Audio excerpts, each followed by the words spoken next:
I mean, I usually watch it like through my fingers. You know what I mean? When I watch fights, I watch it through my fingers. I actually, I try to get into boxing. Yeah. I'm talking about this as far as being a fan. Yeah. Going to watch boxing. Yeah. And it's nothing like MMA. Oh, yeah. But I'll tell you, to hear those hits. I know. And to watch the sweat come off, I'm like, can't take it. Sean O'Connell, you're joined right here, Sactown Sports, 1140, Zachariah Henry Turner. He agrees with me, Sean. There's not an amount of money that he could probably, I mean, I'm guessing we'd both agree on like $1 million, but in terms of just getting punched square in the face, Sean, you are, I think, the anomaly when it comes to that. I still can't believe that just one, like, we're not talking about serious consequences here. We're not talking about injury, probably not even dental work. You wouldn't just want to know what it felt like.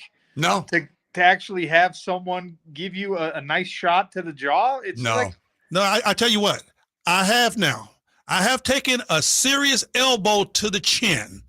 If that could be anywhere close to what you're talking about, I've had a few of those. Yeah. See, that's elbows arguably worse than any punch. Because that is a well-supported, nasty, hard, pointed bone. I mean, there's a lot of give in a fist. You guys would both be just fine. We'll make arrangements, bring you out. We'll put you both because you know what? Smell of salt.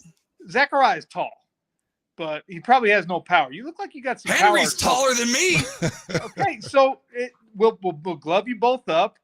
And we'll let you do a quick little wait. You're saying with gloves. I thought you was talking straight bare knuckle, just straight sucker punch. I mean, we'll put the little 4-ounces, the MMA gloves on. Oh, we can do that. We can do that. Yeah. He's lying. Nobody wants that. No, we can do that. Nobody wants that. Sean O'Connell joins us. Okay, Sean, you and I are not only, people that have worked together in the past, but also I would consider ourselves friends, even though you would say that we're not friends, even though my mom loves you because you pretend to be a nice person with everyone other than me.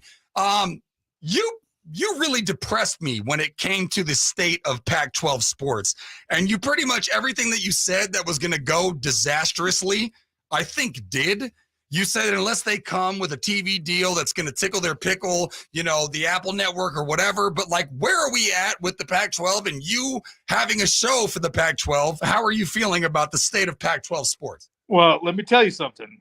The Pac-12 conference, the current television contract runs through the summer of 2024. So you're going to get this football season, which is going to be a stellar competitive Pac-12 football season. And then you're going to get spoken like a true company man. Well, it's actually true though. I mean, you look at all the quarterbacks that are projected to start in this conference. The quarterback depth alone is better in the Pac-12 than any other conference in the country. Big Ten, SEC, everywhere. Okay, but let me actually answer your question, because you get the football season and then you get winter sports, right? You get basketball, and after March Madness, you get into the summer. And that television deal is gone. It's dead. And that means there's no money, because George Kliavkoff, the Pac-12 commissioner, kept kicking the can down the road until he was finally forced, with Colorado's move last week, or I guess 2 weeks ago now, he was finally forced to present the numbers he had from Apple TV to the remaining athletic directors, university presidents, whatever. And it came in anywhere from $20 to $25 million per year per school, with escalators based on subscriptions to Apple TV specifically for the Pac-12 content. And everybody said, nope, that's not going to work. So the four corner schools, as we call them, Arizona, Arizona State, Utah, joined Colorado and committed to joining the Big 12 Conference in 2024.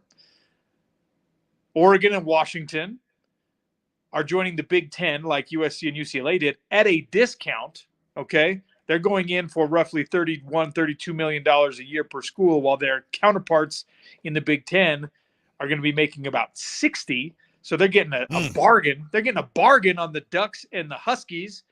And Stanford, Oregon State, Washington State, and Cal, your alma mater, are left to pick up the pieces.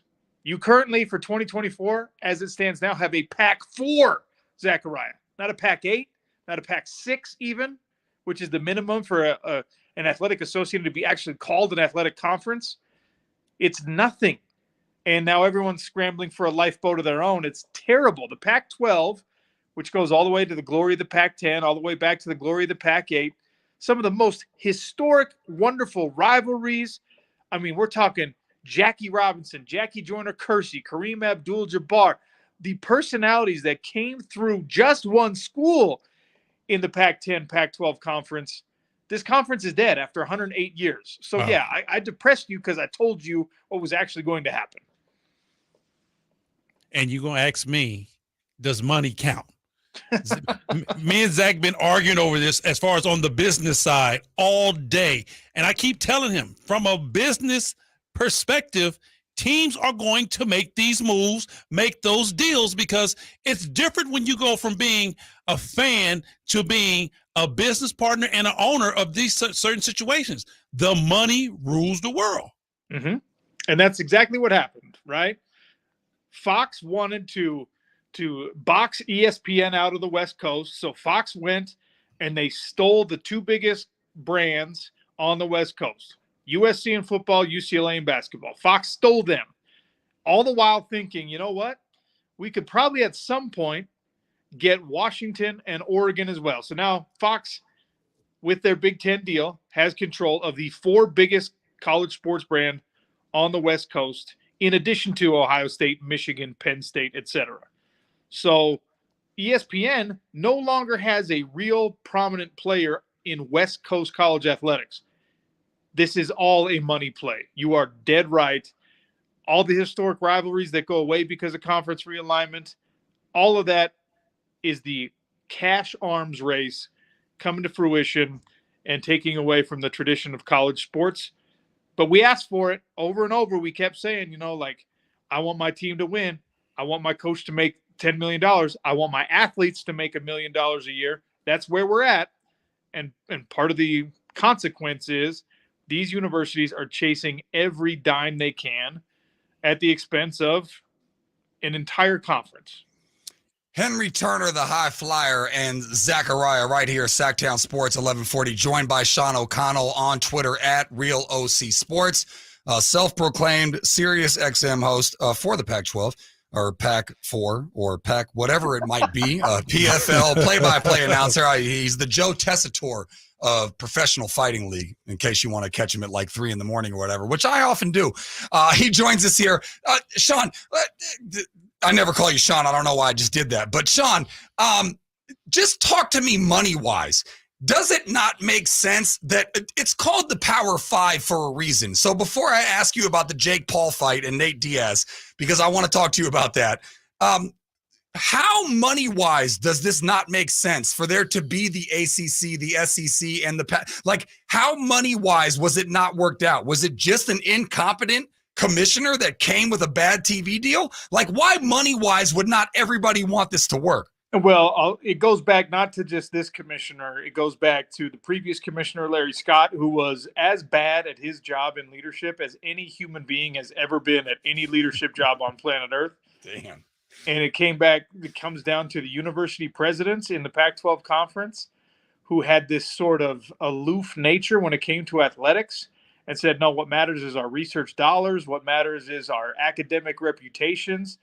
And in a lot of ways, just ignored the writing on the wall. We're incompetent in reading the room of where college athletics was going in this, like I called it before, this arms race of cash. So they said, no, we're not going to expand our conference.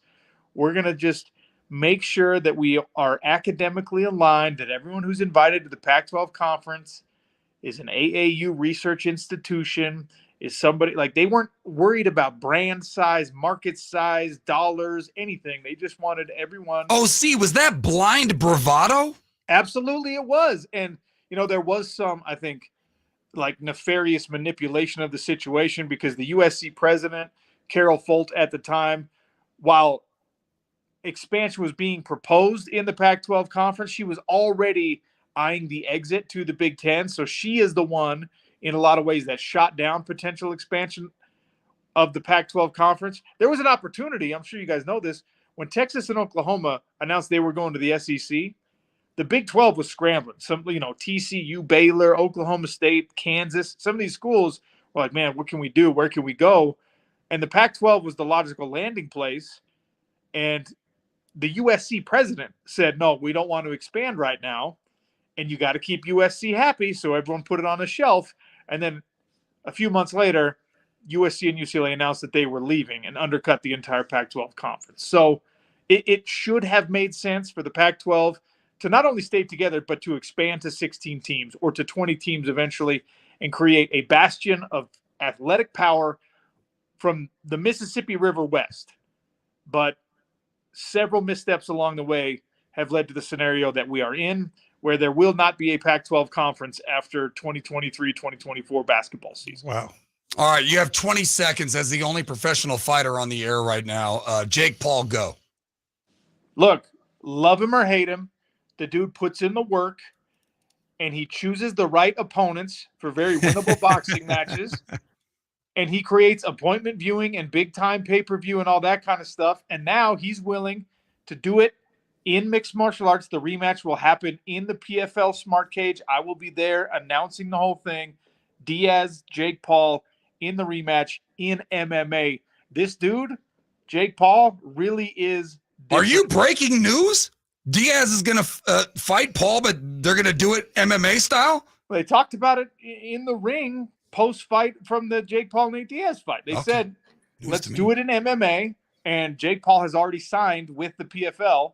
So if Diaz wants the MMA rematch, which he should easily win, he's going to have to do it for us. Yeah, I found out. $10 million purse, by the way. $10 million purse. Well, I found out he made more money in that fight than he has in his entire career combined. Which is exactly why people are doing these crossover events. Francis Ngannou, UFC champion, fighting Tyson Fury in October, going to make more than he made in his entire UFC career as a heavyweight champion of the world.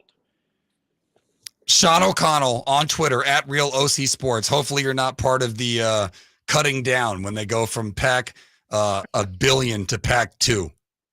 Well, there's not exactly going to be a Pac-12 channel on SiriusXM radio in 2024, is there? So, but until then, tune in there. Thank you, Sean. Appreciate you, man. All right, later. There you go, Sean O'Connell.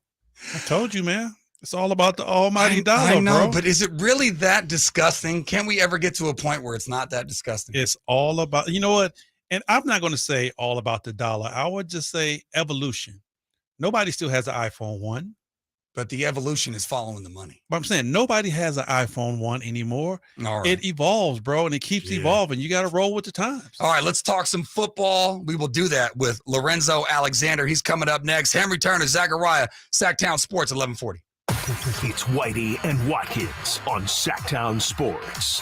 Yeah, I hear